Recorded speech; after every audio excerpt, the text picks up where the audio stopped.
everybody. It's Tuesday. Catching up on my ice fishing stuff. It is Tuesday, and welcome to this week's edition of Hook, Line, and Striker. I'm Josh.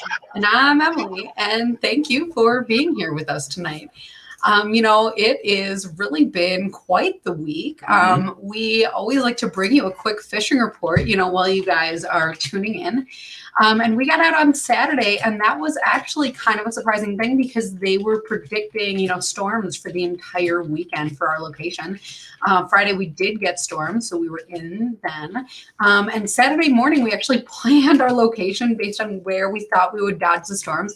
And lo and behold, we did a pretty good job because we saw a bunch pass to our north and we saw a bunch pass to our south. And we had some really dramatic pictures, so that's to come, I guess, on our Crappie Junction profile. We'll post those there. But it really made for an interesting day of fishing because the wind was kind of on and off, and a little bit more on than off. Yeah. Well, I mean, we didn't have to fish in the brunt of the wind on Sunday because our trim was out on our boat. And wouldn't you know it, we went to bring it to the place yesterday, and I just happened to push the button as we were pulling out of the driveway, and the trim worked. So we brought it in anyways, needed service and stuff, but we'll pick that up hopefully the end of the week and be back to fishing. Well, and Wisconsin, either way, this weekend, it brings the beginning of some sturgeon fishing, possibly, depending on your location. I know that is not everywhere, but until the end of the month, that's something that will be going on. So make sure that you have your tag for that and all of that. If you need a guide, check out BAC Guide Service because I caught a huge one with him. But over 70 inches. Yeah, but otherwise, there's some great fishing going on with the rest of the year. So we did find actually this past weekend more bluegills and crappies. But if you guys are out there fishing, let us know what you're fishing for and what part of the country. Oh yeah, let us know where you're at. Yeah, because we are interested in all of that. Yep. So with that, let's go ahead and bring in our guest for the night. So Gus, welcome to the show. Hey Gus. Hey, thanks for having me. Yeah, thanks to be on the show. Huge fan, big fan. Kind of we appreciate it. It's like I'm talking to celebrities. It's kind of So Gus, for people who might not know you, can you tell us about yourself? Sure. I hate to go in too much detail, but a little bit about me. Been a passionate tournament fisherman since I was 6 years old. I started competing in fishing tournaments. My dad started taking me to kids fishing tournaments at the age of 6. As soon as I was old enough, started fishing in bass federations. Worked my way all through the Bass Federation. Fished FLW when FLW came out. Fished along the BFL series, the Weekend Warrior series. Opens throughout Western Pennsylvania, throughout the area, New York, Ohio, Maryland, been in Virginia, South Carolina, all across the East Coast. But the whole fish the way I fished a few pro opens right before the gas prices a few years ago went through the roof, and about the same time I started having children. So that slowed us down a little bit. I started working a little bit more. My job kind of took away my fishing hours, so my tournaments kind of cut down a little bit. My dream of going fully professional, that didn't happen, but got to hang out with some really cool guys. I worked a couple Bassmaster Classics. I got to hang out with Ike and Ellie's, the Kevin Van Dams. I spent a whole week fishing with Shaw Grigsby for practicing a professional tournament on Santee Cooper. Got to do a lot of cool stuff. So I feel like I've achieved the dream, and why not add something into the middle of it? So right when my oldest was born 6 years ago, I was detailed for my job to Detroit, Michigan for about 3 weeks, I believe it was. And while I was there, there was an ice fishing tournament going on. I said, hey, maybe we should check that out. I mean, maybe I should be saying that, but I fished in that tournament and I was like, this is awesome. We need to do this in Western Pennsylvania. So I created, and my partner, Billy Hines at the time, we got together and said, hey, we can run a fishing tournament, ice fishing tournament. I think people would like this. And that was the birth of WPA Hardwater. that winter, I think we put a post, we created a Facebook page, put a post up saying, hey, we're going to have a fishing tournament like 3 weeks after we created the page, and held our first event. And it's just gone nuts ever since then. So that's me in a nutshell. Since then, things have changed a little bit, but still passionate fishermen, still fishing tournaments like crazy, but maybe not to the level we'd like to get to just yet, but we're getting there. But that's me. Yeah. And then with that, you were talking about WP, Western Pennsylvania Fishing Association. Yeah, WPA Hardwater, that's us. That's us here. So It was myself, Billy Hines, Dan Druschel, Ariel Druschel, Tanya Stevens, Dylan Glasgow, a whole bunch. I'm sure I'm missing some people. We all got together and created this series. I believe it was 2016. I'm horrible with dates. I think we're on our 6th year now. That creation was in 2016, and we started out with our first event, that one that I told you we didn't even really announce or anything. We just said, hey, we're having a fishing tournament on Lake Arthur in Western Pennsylvania. We announced it, and we had like 35 teams show up. I was shocked. Oh. I was like, now, ice fishing in Western Pennsylvania, it's really underutilized, underappreciated, I guess I should say. It's huge out here, huge. So this area, I don't know why it's not recognized as much, but we're changing that. We're slowly changing it. Every year we're changing a little bit more, and it's getting more recognition that it deserves. But yeah, so our first year we had 35 plus teams approximately, and every year since then we've gained 10, 15, 20 teams every year, plus that. I think last year we had just shy of 100 teams per event. It's just blown my mind. Every year it keeps growing. The money keeps getting bigger. Striker is they've been on board since the 2nd year, I think it was, which is a whole nother great story. But I never expected it to grow like this, and it just sure has. And we brought the attention to this area, the tri-state area, we'll call it, Ohio, Pennsylvania, New York. It's just an amazing fishery, amazing pan fishing, amazing ice fishing. Whether you like to bass fish for ice, through the ice, crappie through the ice, it's awesome. Ice is a bit of a problem sometimes.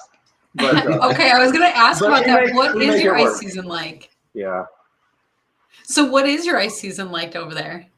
Well, I usually say if I can be ice fishing on Christmas Day, that's like a special treat.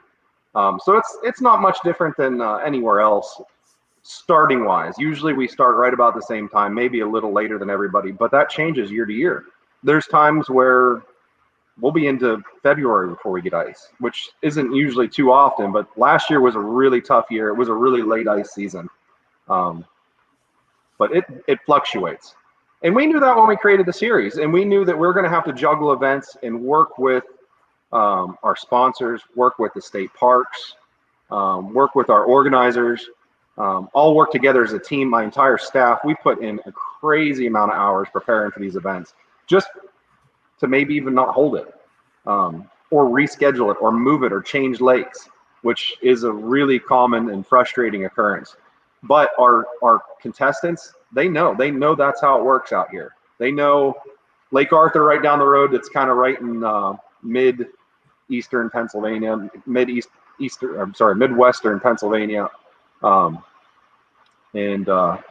just right in the middle of the state on the western side. Excuse me, and it's usually one of the first to freeze, but it might not. So it's goofy. Some lakes, depending on the elevation, freeze fast. Some take forever to freeze. We just watch the ice and watch the lakes and bounce all over the place. So yeah, Andy here is pointing out, what you're talking about is like ice fishing on Thanksgiving for him in the Midwest. Andy, I consider myself the Midwest, and I've never really been ice fishing on Thanksgiving, so I got to come to the Midwest. We went fishing on November 15th in 2019. Oh gosh, that's true, I guess. But see, so Gus is talking about elevation changes. We don't have a lot of that, but what we do have is we have a lot of like river valleys. And so for us, like our backwaters freeze long before our lakes freeze, just because they're a little bit shallower most of the time. And by that time in the winter, like the water has come down to basically base flow, and it freezes over. You can walk on it a lot of times mid-November, as long as you're safe. You can go late, you can go early, but you have to go prepared. Hey, and now with Striker, you can float too. So Yeah. we don't want to see you floating though. We don't that. Oh my gosh. So I mean, I guess while we were talking ice fishing, what ice suit do you like? I wear the climate suit, and it's shocking. It's another funny story. That first event that we ever held on Lake Arthur in 2016, there was a whole bunch of guys that came down from New York, mid-state, upstate. I think there was a couple guys from Vermont that came down as well. I don't know how they heard about us. I don't know how they found out about us. Super stoked. They still fish with us. They're awesome guys and have taught us a ton. They showed up wearing these suits and they all matched. And I'm like, what is going on? It's like, we've never seen that in this year. We had most of the people around here that ice fish didn't know float suits even existed. I think Mustang might have had one that was like all red that looked like you needed to be on a ship or tugboat to wear it. But that's all we were familiar with. And when we saw these guys wearing all these suits that matched, I, of course, when I got back, I had to find out what the heck they were. I saw the little S logo on the corner of their jackets, and I looked them up, and that was my first experience with Striker, and I immediately sent them a letter. I'm like, that's genius. I was like, we need this here. So I got in connection with them. I started wearing a climate suit immediately. And they just blown my mind. I mean, I used to wear a base layer, Under Armour of some sort, not particularly Under Armour, just like a base layer type material, maybe sweatpants, and then something else like a hunting suit on top of that, a t-shirt, base layer, t-shirt, long sleeve shirt, sweatshirt, sweat jacket, hunting jacket. That was like a normal day ice fishing. I mean, you just were poofed up. I tried that the first time wearing a Striker suit, and I was sweating like crazy. I was just dumbfounded. Now I'm down to like t-shirt and blue jeans underneath my suit. So it's just shocking. But yeah, it is really shocking. Well, and the versatility with the layers is always a really great thing. Oh yeah, it's and what I always tell people also is I can't think what they call it. I know it has a name. It doesn't ring a bell right now. I can't think of it right now. But the jacket that comes with inside the climate suit. Oh yeah. I wear it's so nice. I wear it to church. I mean, I go shopping it. I'll wear that jacket to church. I wear it all around town. I don't even have another like jacket now. I just take that base layer out, and that's what I wear around town when I'm not fishing. So, I mean, you're really getting two jackets in one with that system. Yeah. And a really nice jacket. Both of them are really nice. Yeah. Plus, I'm noticing like the really awesome pattern that's on your boat behind you, and it's almost reminding me of the veil strike pattern on Striker. And there's a lot of the suits this year that have some really sweet patterns on them, and even some new or tweaked colors that maybe you recognize or maybe are new to you. So that's kind of fun for this season. Mm-hmm, mm-hmm. Cool. So, I mean, we could talk about ice season all day, but we hinted at that boat. Is that something that you're out using right around this season? It's actually been something we've used a lot. The colors, we'll save that for another show, but that's my project, Low Expectation. It is a low it's an aluminum bass boat. I bought it about 5 years ago, I think, 6 years ago, before the Veil Strike came out, and I ended up, the boat itself was white, pink, and blue. Most people don't know that. So funny. It just had it was terrible colors, and I tried to do the best I could to cover it up, and I couldn't really come up with a good solution other than spray paint. And then I found vinyl wrap. So $99 for that vinyl wrap job. I did it myself. Don't look too close, but it's one of my favorite color patterns. And then the fact that shortly thereafter Striker came up with it. Maybe it's on my boat. I don't know. maybe that's what did it. I don't know. But no, I think is it the boat I use the most? Probably. Again, Western Pennsylvania, this area, restricted lakes. a lot of 20 horsepower lakes. So we're all running 20 horsepowers. And then the other lakes that we fish, I do have a 20-foot skeeter back there. I don't know if you can see it or not. We use that in the bigger lakes that we travel to. This year, we've hit a lot. I've been fishing with the Northeast Ohio Crappie Club. Dan Alco is running that tournament series, and it is absolutely amazing. From the way the tournaments are run to the guys that compete it, this was our first year. Myself and Dan Druschel as my partner. They welcomed us. They didn't know who we were. We've never fished with them before. I've always been a bass guy. This is my first year in crappie tournaments, and they welcomed us with open arms and talked to us, come up to us, and it's the panfish community has blown my mind. I did not expect this coming from years and years and years of competitive cutthroat bass fishing tournaments. Don't get me wrong, the panfish still can be cutthroat, but sorry, bass guys, these crappie people are super nice. I mean, so much nicer. So it's really weird to say that, but you can walk up to a boat and they'll tell you, hey, I was using this lure here. I was using this Bobby Garland lure. I was using this twister tail. I was using this. This is how I rigged it. And we started doing the same. We talk to people about what we do. I mean, we keep a couple things kind of hush hush, but it's been a breath of fresh air, to be honest with you, fishing with such great people and being around people. We loved it so much. We ended up hunting out some other series.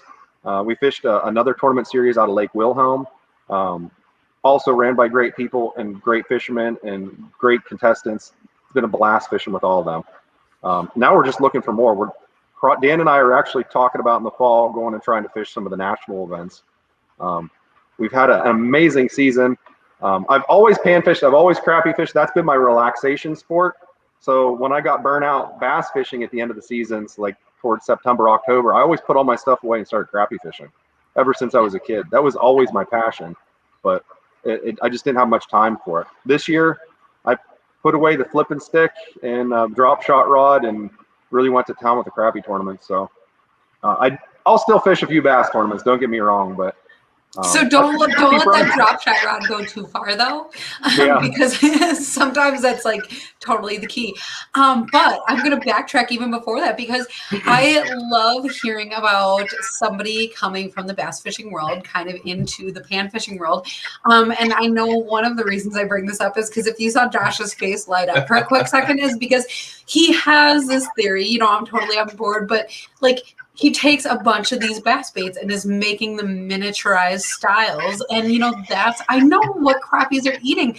Yeah. Change the subject. Yeah. You're getting on to me. Yeah. Well, see, the thing is, one of my favorite things about panfish and why I think that the panfish community in general is very happy to share is because I can literally give somebody in a boat next to me I could give them my rod, what I'm catching. I could give Emily my rod and she's in the boat, or she could give me hers if she's catching fish. And one of us might not catch any fish. Absolutely. And that's the thing about panfish that is like the most frustrating, but the most like rewarding at the same time is like, I can give you everything and I could even like hold your hand and jig it for you. You might not catch any fish, but I take that same setup and drop it 6 inches to the left, and I'm just piling on fish. So that's why we're happy to share, because it'll just drive you nuts, and then you get into your own head. Yep. One of the biggest things that one of my somebody I look up to the most, Steve Hughes. I hope he's watching this because I'm going to name drop him. He's taught me more about bass fishing than anybody that I know. I mean, he's an amazing fisherman in Western Penn. Honestly, he should be on the Elite Series or Fishing Major League Fishing. I mean, there's no reason he couldn't whoop those guys. But one of the things he taught me was we're not out to catch 100 fish. We're out to catch 5 fish. Mm-hmm. So bigger baits, moving a lot, trying to hunt those big fish. I don't know how many times I've gone fishing, whether it's bass fishing. I'm now applying it to crappie fishing. You'll go out and you'll find a spot. Maybe you'll throw your live scope on and you can see 1,000 fish on a brush pile. They're all this big. You want this big. You got to leave them. Yep. I mean, you just have to. So just keep moving until you find those big fish. But you got to keep hush hush on that big bait thing. You're on it. That's funny. And we have Jeff here who's asking, what is your go-to crappie rod setup? Or do you have just one, or do you have a few? Well, this was really my first year competitive, semi-professional crappie fishing. So I used to always use, this is kind of crazy, but before this year, I was only using a 7-foot drop shot rod and running slip bobbers. That's 90% of what I was doing, maybe throwing a swim bait here and there. But this year, actually probably last fall, I went out and bought a complete setup for running spider rigs. I went out and bought noodle rods. That's like, I don't know if there's a technical, I call them noodle rods. I've got a 10-foot rod, a 12-foot rod. I pretty much have it down now. I have everything down to a 3-rod system in my boat for these tournaments. I did get all the 16-foot rods, and I was running spider rigs for a while. There's a time and a place for that. It's not Western Pennsylvania. Okay. It can be done, but it just isn't working. Maybe it's me. Maybe I'm doing it wrong. Maybe somebody could teach me what I'm doing wrong. But I have it down to I run a 10-foot BMG duck commander rod. That's my drop shot, or that's my slip bobber rod. I also have a 12-foot duck commander rod that I use for sniping. And then I run a 7-foot dock shooter, kind of noodly rod for throwing my swim baits, my small swim baits, and my small crappie jigs when I'm just randomly casting or working a shoreline or something. But those 3 rods, I mean, I've got it down to, well, I shouldn't say my partner and I, Dan, we have it down to, if we're going into an area, we know say we're going to fish a brush pile, we know that brush pile is 100 feet in front of us. I'll pick up that 7-foot rod, the dock shooter rod, and I'll start randomly casting until I can see what I'm looking for. Say I finally see that brush pile. I keep casting at it until I'm close enough I can throw that slip bobber on it. As soon as I get close enough to that brush pile, I'll put a slip bobber on top of it, work it a little bit, and then I keep moving it, keep creeping in, and then I go to the sniping rod and I start picking fish off. So it's really, I don't really have a favorite. All 3 of those rods are amazing rods. The Duck Commander rod is just, they're maybe not the best rod in the market. I'm sure somebody else has something else out there a lot better, but budget friendly for me, that was learning how to do all this and really trying to stay competitive without breaking the budget too much. I mean, that's kind of the story behind Project Low Expectations here. But I didn't want to go out and spend $100 on a rod and then realize this isn't the right rod for me. So I started pretty cheap with the Duck. I think I bought each one for between $50 and $60. I mean, can't beat that. But So would I try something else? Sure. Yeah, one of the things that I love hearing you talk about, though, is the way that you're covering water. So tell me if I'm wrong, but as a tournament angler, you have the mind of covering water and kind of keeping on going so you can find fish. But one of the things that happens to crappie and panfish anglers is getting stuck on brush piles because fish are there. So I love hearing about your approach, about how you are, casting at structure as you're approaching it, especially if you have an idea that it's there, targeting those fish that are on the outside of that structure, whatever it is. And then as you get closer, you have that bobber you can target with that depth. A lot of people think bobber is just for spring, and it is not. You can use that as a float to target exact depths, pick off more of those fish from those brush piles. And then, like you're saying, you have a finesse at the end. You pick off anything else that's still there. I hope a lot of these fish were throwing back or, tournaments, being, because as an angler, you can be very, very effective doing something like that because that leaves you in a position, you catch a lot of fish and you're still able to move on to the next. Absolutely. And like you said, it's not always just brush piles. I mean, it's depending on what the structure is. Crappie like structure. There are lakes in Western Pennsylvania that you can catch them suspending in the middle of 30 feet of water hanging out. They're tough to catch that way. Those fish are really difficult to catch.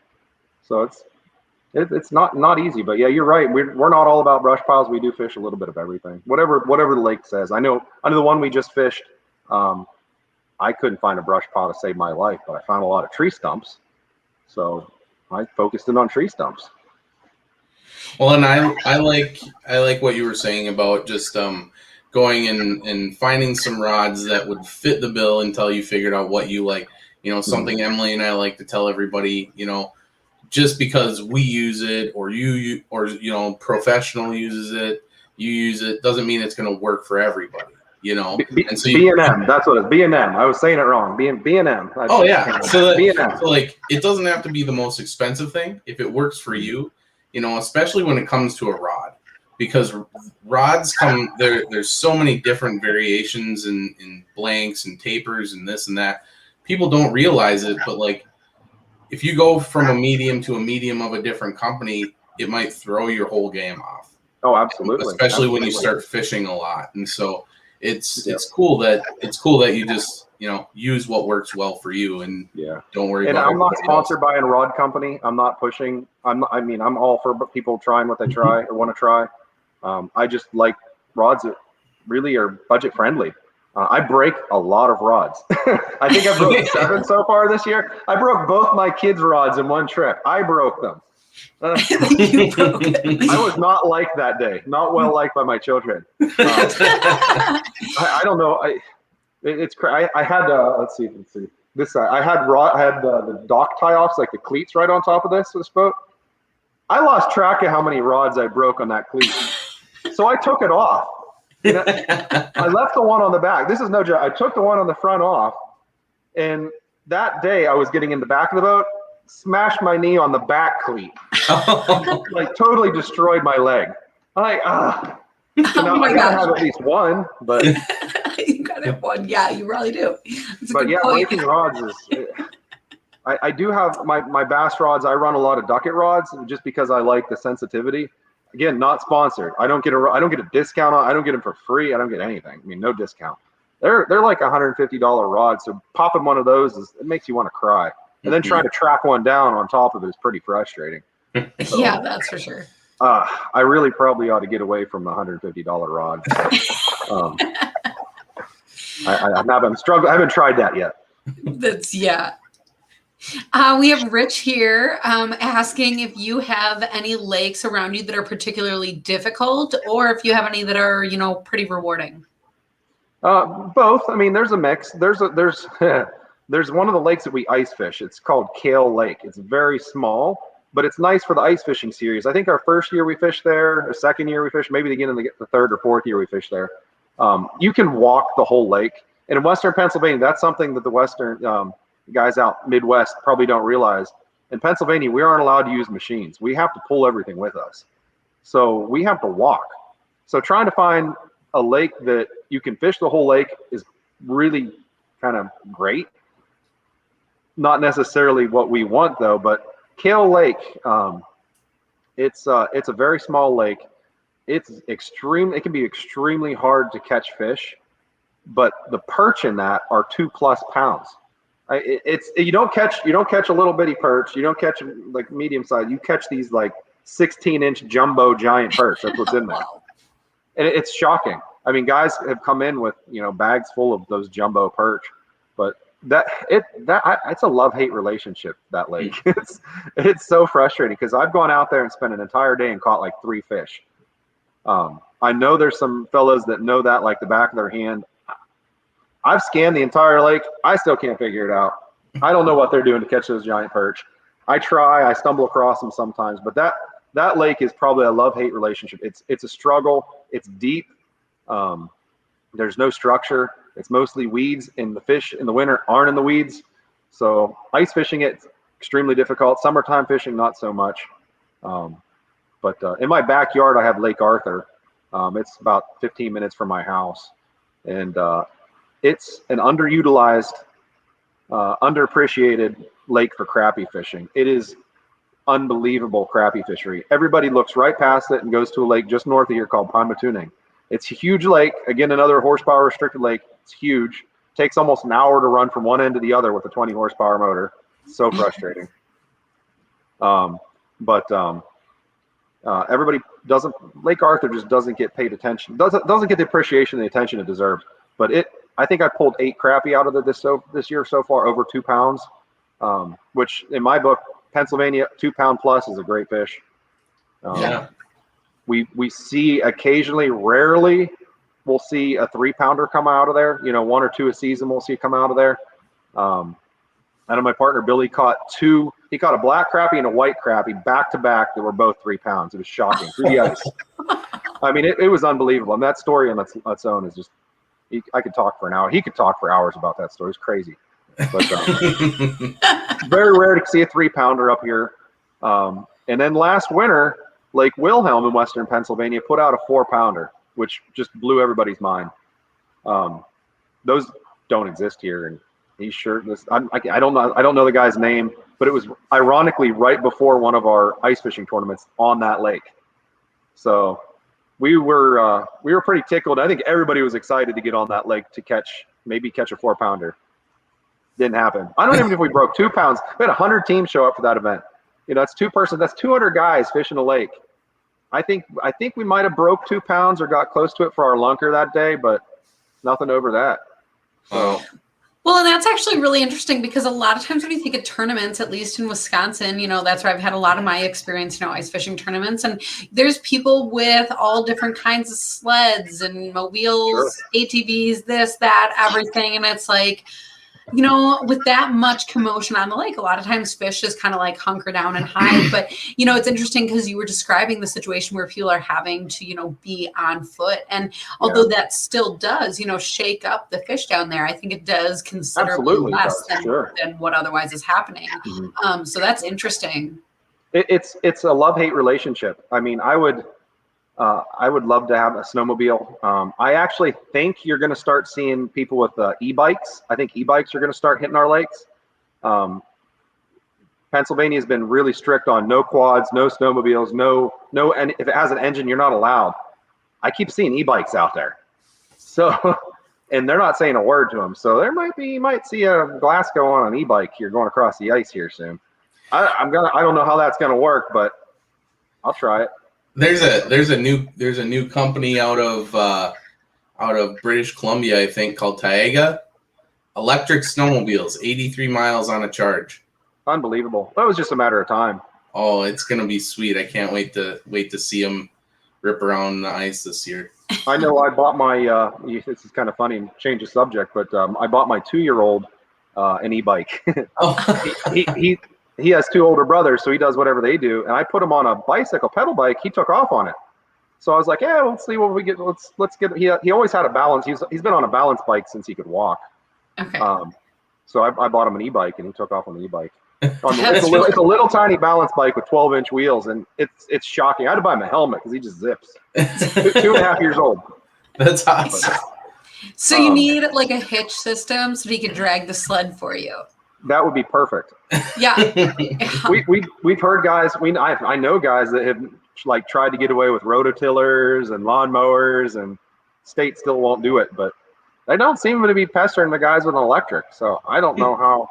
I mean, a motors to me. I mean, you say you're not allowed a motor, you're not allowed a motor, but yeah, who knows? That's right. But we do as a result of the not being able to use machines, a lot of us use one-man sleds or no sled. So the majority of the guys that are very mobile during these tournaments are all wearing striker suits. I mean, 90% of our teams are in striker suits now because they don't want to. They can't carry a shanty with them. It's just too heavy. But we do run Eskimo shanties. A little shout out to Eskimo. They do sponsor the series. And the Sierra Thermal is the lightest 2-man in the market. And we do. That's what I personally use. That's what we use for our hot seat in the tournaments as well. And I think they're like 75, 80 pounds, maybe 81 pounds, I think, if I remember correctly, which isn't bad. And then we make little sleds to pull them on. So. Nice. That is actually really awesome. Mm-hmm. I was actually sitting here, when you were talking about how you like the climate suit, I was a little bit kind of wondering about that because, sometimes that suit is for those really extreme conditions. And I wondered, I know it gets cold in Pennsylvania. You guys certainly have an ice season and all that. But, definitely you think of like northern Minnesota, places where South Dakota, where the wind whips around, things like that. That's what you think of. But when you are out there and you are talking about that you're usually not using any kind of like shelter at all. I mean, your suit is your shelter. You know, when you have that windproof, you have that waterproof, and then just warmth in the suit itself, it makes you glad that actually you have the venting. Oh yeah, absolutely. And it's, I'm sure it's probably been a hot topic on your show, is the live scope is, you know, hitting ice. It's changed everything. So you have to be mobile. It's on that Lake Wilhelm last year that we had a tournament on, the one that produced the 4-pounder. In practice, I went out with my partner, and we were chasing schools of crappie with a live scope on ice. Literally, you could see our line just zigzagging. We were chasing these crappie. So I mean, we couldn't pull a shanty with us. Actually, to be really efficient, you almost need 3 people. One to be ahead of them, drilling the holes. One person spotting them, and one person with a rod. And we started doing that and catching just crazy amount of fish. We need to make a video doing that because it's hilarious. But I don't know. You got to be outside. Yeah. I like drilling holes with the razor. I'd be the drill guy. Well, I'll be the one with the fishing rod then. You know, that is another great point though, because a lot of times people think about fish, you know, calming down and settling in and, you know, kind of being stagnant in wintertime. And, you know, we all think of a time that we've had a camera down there, you know, looking at my acrophone and I'm like jigging at a fish. I'm like, why will you not bite? You know, and it's barely even moving its fins, like much less swimming around. But I mean, I think that is the key for winter is finding those fish that are moving and that are eating. And then I think people need to also realize then that those fish will keep moving. So when you think of that summer where they're roaming those deep places, but a lot of times in winter, you just need to be able to get on them. Absolutely. It's been it's what we've learned from some of these teams coming from all over the country. I mean, I think we have a guy that comes from Idaho to fish with us. We've got people from all over the place, and they've taught us so much. They brought their techniques and showed us their techniques. We've kind of watched them do their techniques, tested them about it. What the fish do in the wintertime, it's not all micro tiny jigs. I mean, you can use your normal crappie gear that you compete with in the summertime or use in the summertime. And I shouldn't say it, but like Lake Arthur, right down there's these. I mean, I know some of these guys are going to be watching us, but that's a big bait lake. I mean, if you're using the micro jigs, you're missing out. You got to be using those 1.5, 2-inch normal crappie lures to catch those 2-pound crappies, which that lake regularly puts out. Through the ice. I mean, that's kind of unheard of through the ice, but it's big baits catch big fish. Wow, that is actually an interesting point. Is that like more of a minnow profile then, or more of a bug profile? Absolutely, more of a minnow profile. So we use a lot of lures that match. You know, you probably heard the term match the hatch. So that lake particularly is full of alewives. I think I'm saying that, alewives. Kind of look like a little shad that are all between like 3 and 5 inches long. That's what those big crappie are full of. They're not full of little baby. I mean, you catch the smaller ones. They are small. They're full of little minnows and maybe bluegill fry. But those big 2-pound plusers, they're full of the big shad and the alewives. That's it. You've got my mind going because I'm such a fan of, you know, tiny little baits. And I think that, you know, sometimes that is what works, but I'm especially thinking about when I am ice fishing the backwaters of the river, because even those minnows are slightly larger profile and that goes year round. Like you're saying, match the hatch. I understand most things are not hatching during winter, you know, but that still is what is the forage, you know, match that forage. And in that case, what is the Wolf River like? Emerald shiners or? Yeah, there's emerald shiners and gold shiners, and there's some shad in the system. So, but some of those are those longer profiles, like you're saying. Oh, yeah. So, gosh, maybe I need to upsize. I will. I'll give away. My partner Dan told me don't give away my secrets. All my secrets today. There's a couple that I'm pushing it, saying bigger is better. But our crappie tournaments, these crappie tournaments that we're doing, we're using bass swim baits. I mean, I'm not using crappie brand swim baits. We're using full blown 4+, 4.5 inch swim baits. Well, and there's a lot of time. There's at least a handful of incidents a winter where around here we'll have a tip up go off. And not us personally, but just within our area, and somebody will pull out, you know, like you said, like a 3-pound crappie on a 4 or 5 inch common shiner, you know, that they're fishing pike with. So Absolutely. It does happen. Yeah. Yeah. I mean, if people are not using the bigger baits, give it a try, give it a run. I mean, it doesn't hurt to try. Now, I'm You not can saying always go smaller. Yeah, ice fish. Yeah, you can always go small. I do carry quite a variety of tungsten, 5mm jigs and microplastics. I do have it because I mean, there's days that's if you're not catching anything, that's what you go to. So. Yeah, and I like using my tungstens even in fall because, like you're saying, sometimes those fish are eating those bigger baits, but sometimes they just want, I don't know.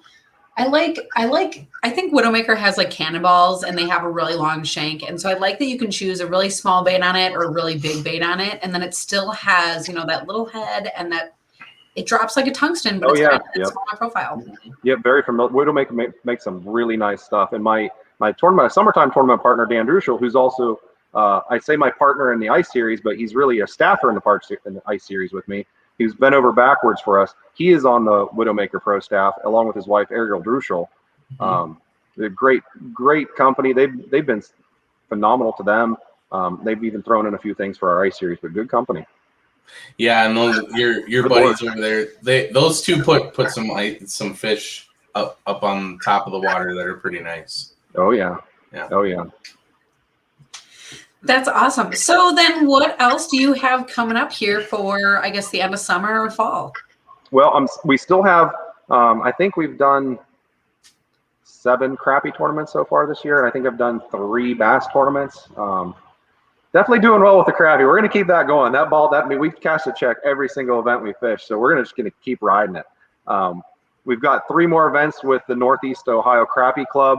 I actually wrote down the dates and the locations for those. These ones are going to be tough lakes. You really should look these guys up. They are, like I said, phenomenal series to fish. Love to see some more people come fish with them, and us, of course. But they do. I'd say what was it? So 8 to 10 tournaments a year. We took a little bit of hiatus over the summer. We've been off for the last couple months. I haven't fished with that series for the summertime, but it picks back up in the fall, and those start September 26th on Shenango Reservoir in western Pennsylvania, followed right back up October 2nd on Berlin Lake in Ohio, and then it completes on Sandusky Bay in Lake Erie, which I'm ecstatic to go there because I'm hearing nothing but great stories. Who would have thought Sandusky Bay for crappie fishing? I don't know how many times I've been over there bass fishing and walleye fishing, but crappie? Maybe I'm letting the cat out of the bag, but the pictures and the stories of the size of crappie out there is just astonishing. I guess it's it's a 2-pound average in a bag. So that's like Mississippi type quality. Yeah.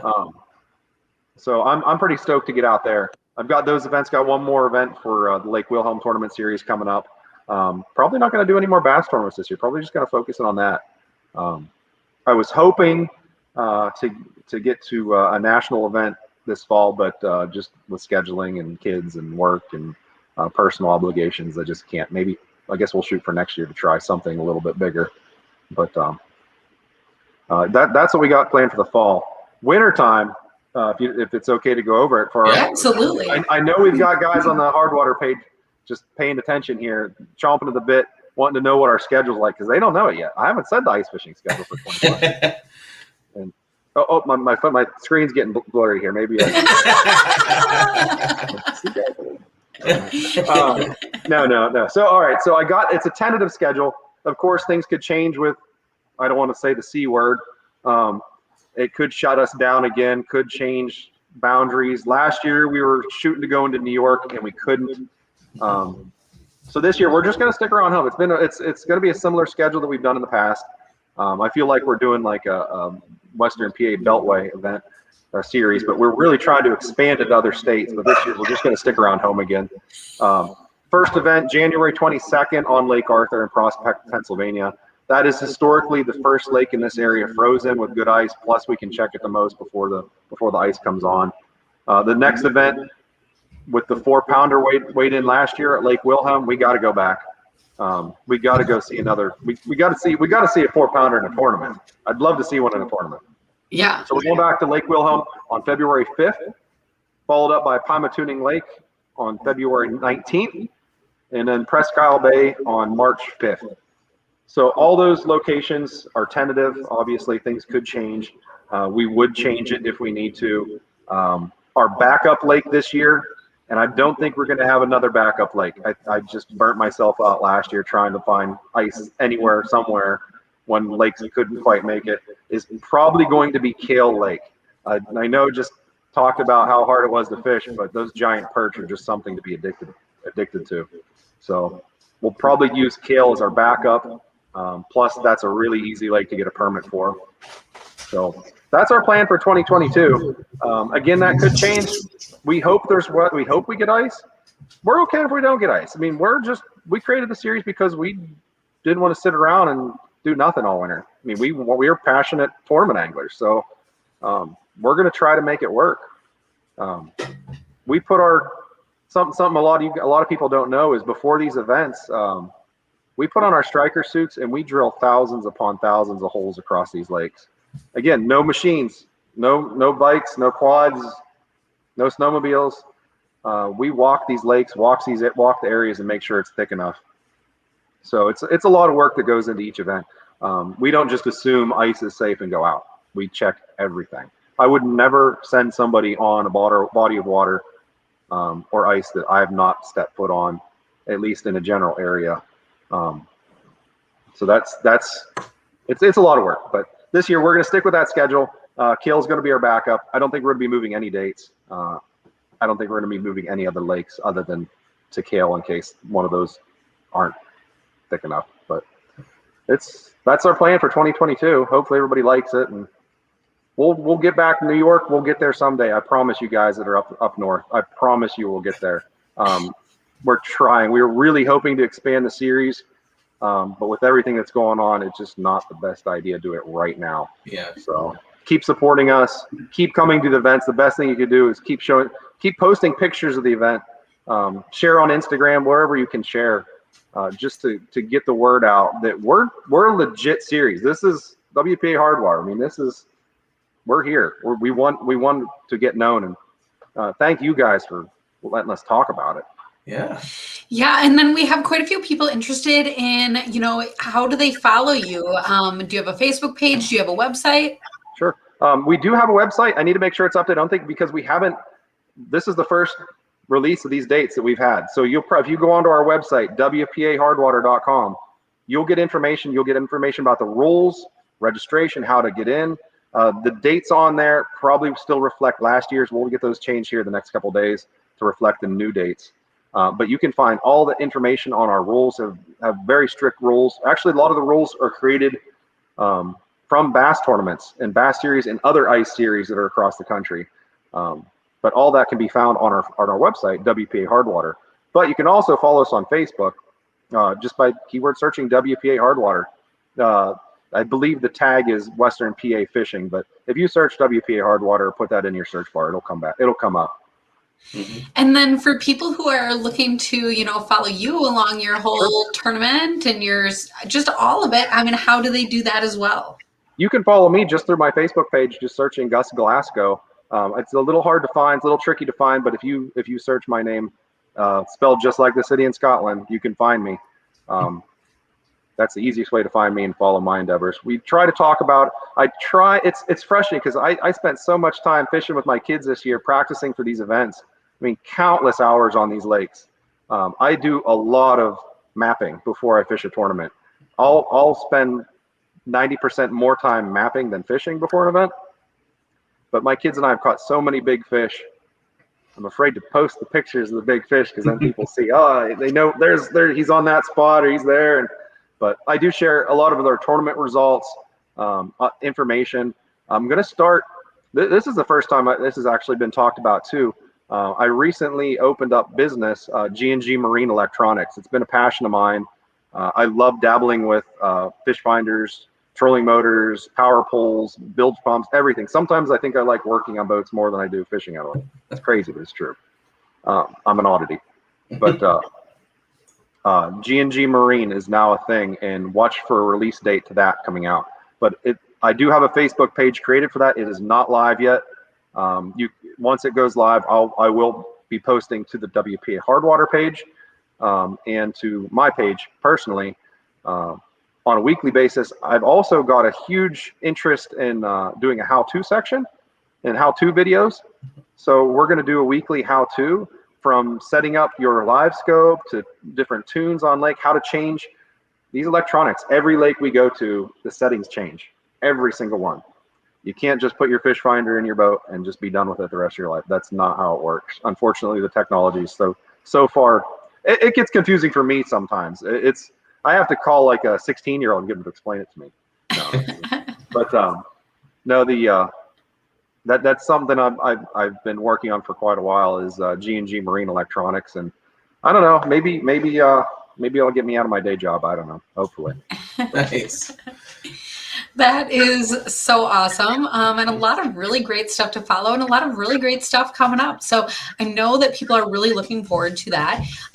For the people at home, if anybody still has questions, comments, things like that, certainly you can go and post it on those Facebook pages. If you do end up posting anything here, we can always get those questions to Gus. Make sure that we can get all that answered for you guys. Otherwise, thank you for spending your evening with us, because this has been a whole lot of fun. Always love having you guys interact in, and looking forward to next time. So Gus, thank you for being here as well. Absolutely. Thank you so much for having me. It's been a pleasure. I love talking fishing, obviously fishing, boating, crappie, bass. I love it all. It truly is an addiction. Yeah. And thank you, Stryker, for everything that you've done for me personally, for the series, for the show, for everything you've done. Thank you. Yeah, they're pretty awesome. Yeah.